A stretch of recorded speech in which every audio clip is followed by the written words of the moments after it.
Okay, guys, these buoys are common in a lot of lakes across the country, lakes and rivers both. And there's a lot of different reasons for them. They mark no wake, no wake areas.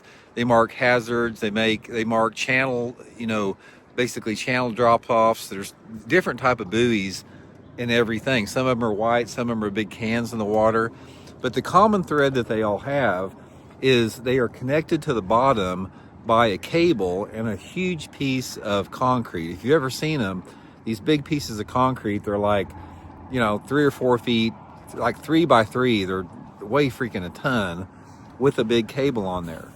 Okay, now a lot of people don't realize, but these cables that come up off the bottom here are bass fishing structures. Bass love to hang around those cables and hang around those concrete blocks on the bottom, depending upon your water depth and your water clarity. First of all, this is a technique that works better if you have a little bit cleaner water. So you really need water visibility about 3 feet or so. And if you're in a dirty water situation like here, water's pretty off colored, not probably going to be that productive unless they're really shallow. But if you have some clear water situation, doesn't really matter how deep the buoy's in, those bass will suspend along that cable.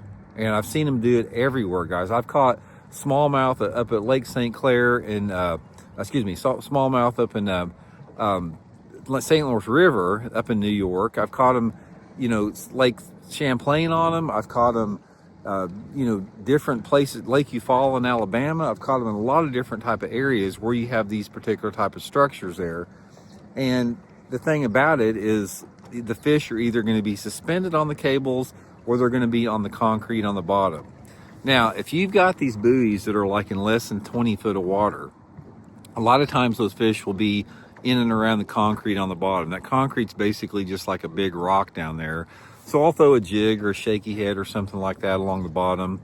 But if it's a little bit clearer and I think the fish are suspended, I'm going to be like swimming a swim bait through there, throwing a jerk bait down there, just based upon how deep I think the fish are. Also, if the water is real clear, I've caught them on like a walking top water. Those fish, a lot of times they suspend right underneath the buoy itself there, especially on the cans, and you can take a walk in top water and catch them on it.